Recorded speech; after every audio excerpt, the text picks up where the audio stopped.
of us are familiar with the famous Chazal that is quoted several times in Shas. Here's just one of these examples on a Pasuk in Eicha that the Gomorrah tells us in Sanhedrin Daf Kuf Daled Amud Beis. On that Pasuk in Eicha, B'chai Sivke Balayla, that you will cry on that night. So the Gemara wonders why the double lashon B'chai Sivke. Says the Gemara, Shtei B'chias Halalu Lama. Why these two B'chias? Amar Rabba Amar Vayichan Echad Al Mikdash Rishon Ve'egda Echad Al Mikdash Sheni. One is referring to the destruction of the first Beis Hamikdash. The second B'chia is referring to the destruction of the second Beis Hamikdash.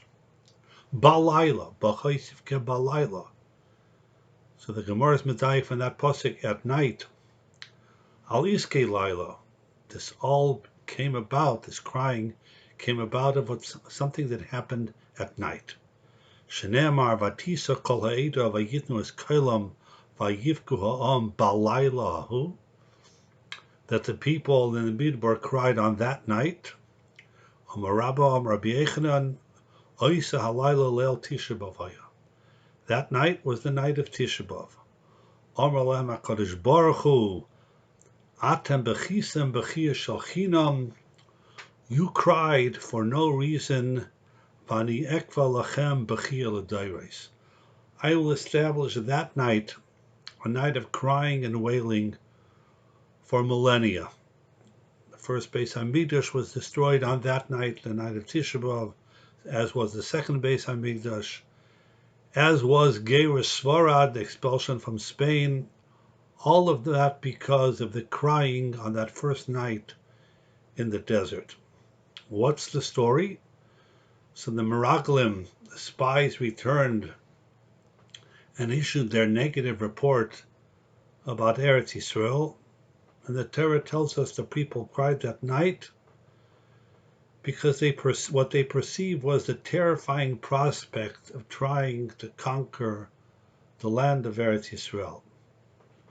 It is that night which the Gemara refers to when it tells us that because of the crying of that night, the night of Tisha B'Av, the night the Meraglim came back, the night that the people thought they're hopeless, they can never conquer the land, that will forever be a night of wailing.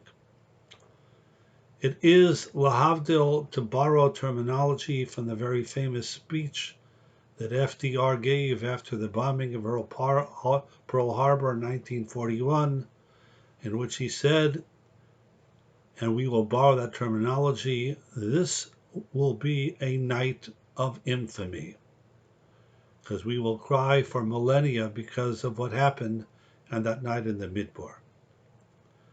It seems from this Gemara and the Gemara in Tainus and other Gemaras as well, that this was a major factor, and that all the tsaras that we've suffered over the years on Tisha B'Av was because of that crying on that night. Yet to us it would seem that that crying was just a footnote of the much larger story, and the major crime was not perhaps the crying, but the rebellions against the Ribbon Shalom himself and the rejection of the Almighty. In fact, the Gemara tells us in Saita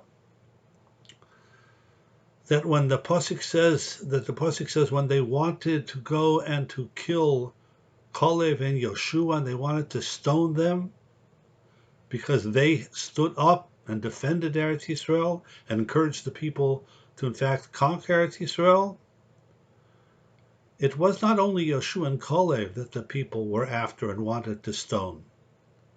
The pasuk says, "Vayayimru kol ha'edo lirkei meisam ba'avanim."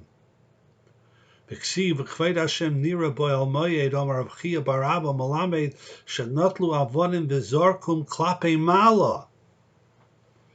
That the people took these stones and they not only wanted to stone Yoshua and Kalev, they threw them up towards the heaven. An open rebellion to the Ribbon Shalom himself.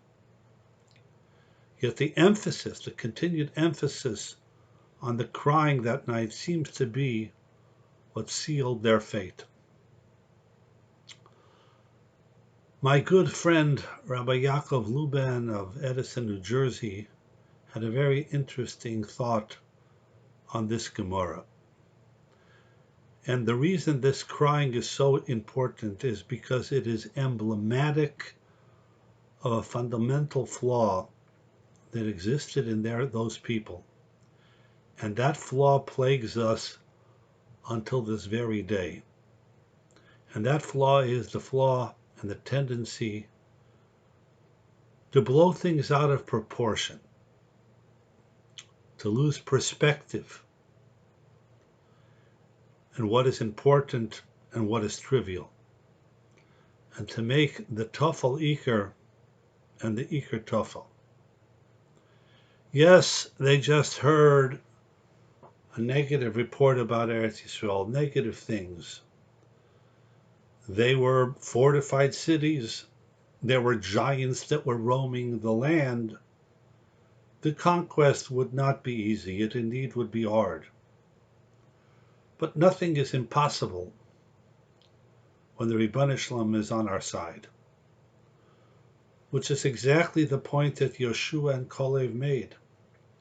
Im chafetz banu Hashem, if the Ribbon Shalom wants us, v'hevi yisanu el ha'aretz hazais unasanu lanu, and he will give it to us, Eretz asher yichavas asher yizavas cholav udvash.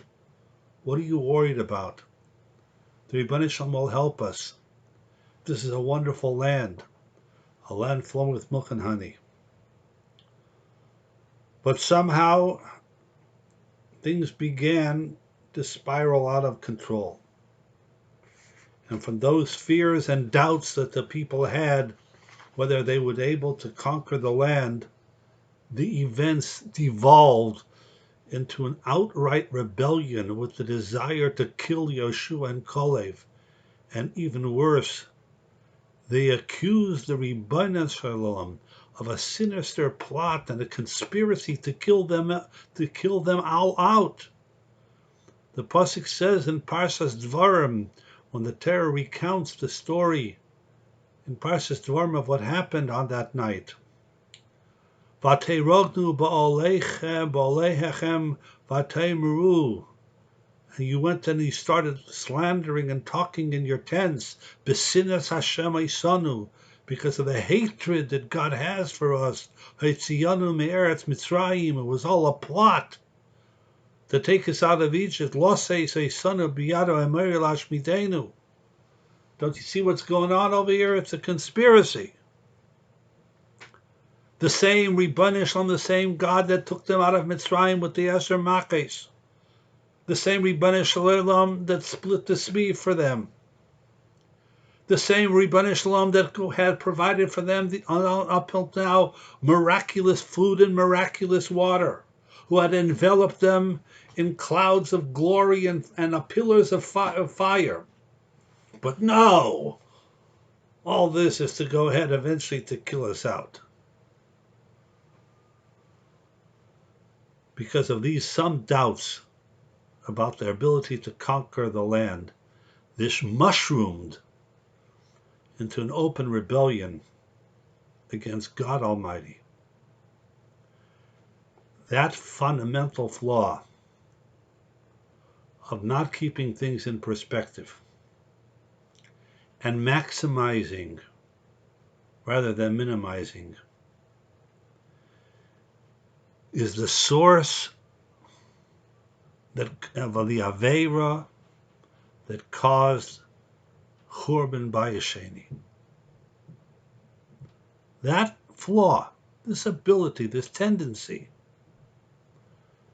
to exaggerate is what's at the heart of the Aveira of Sinas, Chinam, baseless hatred, which the Chazal tell us is the reason for the destruction of the second Beis HaMikdash. Sinas Chinam invariably starts with some small incident. Who gets the Amid in Shul when someone has yahrzeit? of not being invited to somebody's chasana. How dare they? Some offhand, thoughtless remark wasn't nice, but this becomes already a major deal. Or heaven forfend, the fights that erupt when davening ends 5 minutes later than it should, and words are exchanged, and a fight erupts, and people don't talk to each other for years. These little types of things metastasize into blown arguments and into Sinas Chinam. You know, the famous Gomorrah in Gittin, which many people learn on the morning of Sukkot of Tisha B'Av, famous Gomorrah in Gittin, where the Gomorrah says, "Akamso bar kamso chor Yushalayim, Atarnagoyla v'Tarnalosa chor Turmalka, Ashaka de Rispak chor Beitar." Time does not permit me to explain each case in the Gomorrah, but I will summarize the story of Kamsa and Bar Kamsa. There was a fellow who wanted to make a big party. He invited all of his friends. He sent messengers to invite the people, and he sent his messenger to invite his friend whose name was Kamsa. Unfortunately, there was another guy in town whose name was Bar Kamsa. The messenger got confused, and rather than inviting Kamsa, the friend, he invited Bar Kamsa, the mortal enemy of the host of the party. Bar Kamsa shows up at the meal. He sits down. The host looks, "Bar Kamsa? That guy who I hate and he hates me, what's he doing at my party?" He goes over to him and says, "Get out. You're not invited." Bar Kamsa, sensing the humiliation that will eventually happen, says to him, "Listen, it's a mistake. I understand. I'll pay for my meal. Won't cost you a dime." The fellow says, "No." Bar Kamsa ups the ante. "I'll pay for half of the entire party." Loy. He says, "I will pay for the entire party. This is going to cost you a fortune, and I'll pay for it." Loy mit an aleph. Sorry. Get out. And he has him physically removed. Bar Kamsa was so angry that no one at the meal objected, not even the Rabbanim that were there, that this must be a rotten people, a rotten society. As a result, he went and slandered the people to the Roman government. Without going into the further details, led to the destruction of Yerushalayim. And that's what the Gemara means when it says, "Al Kamsa ubar Kamsa charav Yerushalayim." Now, let's replay this scenario a little differently. What if the host had said to himself, "I am really upset, I am really angry with this guy sitting here, but it's just not kedai, it's not worth it to make a federal case out of this. I'll take an extra dose of my blood pressure medicine and a couple Tums, and I'll continue. And I won't throw him out." History may have turned out entirely differently if he would be able to go and to say, "Wait a minute. Let's put this thing in perspective. Ein hatzar sheva." V'nezek hamelech. The ramifications are just not worth it. But he blew it out of proportion. He made a mountain out of a molehill. And we sit here today, 2,000 years later, in this gullus that we are now in, that has gone on for far too long, because of this mistake that the person made. And the antecedent of that behavior began on that fateful night of Tisha B'Av, when Klal Yisrael also blew things out of proportion. Yes, more understandable than a mere wrong invitee, but nevertheless blew it out of proportion. And they cried. And that's what the Chazal mean when they say, Atem b'chisem b'chia l'chinam. You implanted and instilled and imbued in the Jewish people this machala, the sickness called not keeping things in perspective. And because of that, throughout history, this has come to haunt us, which will end eventually to the Havana Bias. You know, the Rambam famously writes at the end of Hilchos Deis,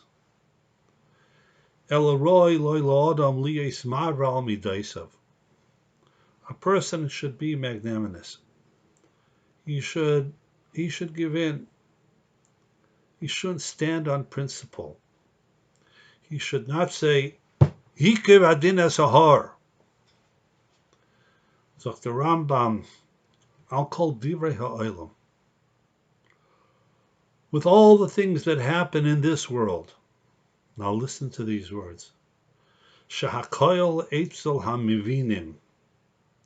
Because people who understand, people who are wise, know that all these things in the world that happen to us, that upset us, divrei hevel v'havoi, they're shtus v'hevel, they're nothing, they're nothingness.